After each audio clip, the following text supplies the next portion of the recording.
तुम्हाला higher time frame and lower time फ्रेमचा जो मेन बायस आहे तो बायस तुमच्या लक्षात आला पाहिजे. जर मित्रा तुझं टाइम फ्रेम 1 डे ची वापरतोय तर तू ही तुझी हायर टाइम फ्रेम झाली, तू डायरेक्टली हायर टाइम फ्रेम वरती एंट्री घेऊ शकत नाही, तुला लोअर टाइम फ्रेम वरती शिफ्ट होणं खूप गरजेचं आहे. तू काय करशील इथं, जर हायर टाइम फ्रेम 1 डे आहे तर लोअर टाइम फ्रेम काय वापरशील 1 आवर. जर तू हायर टाइम फ्रेमचा 4 आवरची यूज करतोय तर तू ट्रेड किती मिनिटावर घेशील 50 मिनिटच्या लोअर टाइम फ्रेमच्या कन्फर्मेशन वरतीच एंट्री मारणार. जर तू टाइम फ्रेम 1 आवर वापरतोय तर ट्रेड किती मिनिटावरती होईल तुझा 5 मिनिट्स वरती होणार, हे लक्षात घ्या. जर तुम्ही इथं 50 मिनिट्स वापरता तर ट्रेड किती मिनिटावरती 1 मिनिटावरती. हे कॉम्बिनेशन आहे higher time frame to lower time frame, हे फिक्स आहे आणि हे सेट आहे, लक्षात घ्या.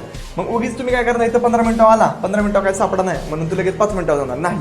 जे तू हायर टाइम फ्रेम वापरतोय तीच तुझी लोअर टाइम फ्रेम त्याचा अकॉर्डिंगली चालली पाहिजे, लक्षात घ्या. तू 1 आवर वापरतोय ओके हायर टाइम फ्रेमसाठी आणि 15 मिनिटांमध्ये इंटरनल कन्फर्मेशन बघतोय, हे नाही चालणार आहे. जे ठरले स्टँडर्ड त्याप्रमाणे चालायचं, लक्षात घ्या. आज पर एसएमसी मध्ये ह्या गोष्टी सगळ्यात महत्त्वाचा हा रोल आहे, टाइम फ्रेमचा रोल आहे.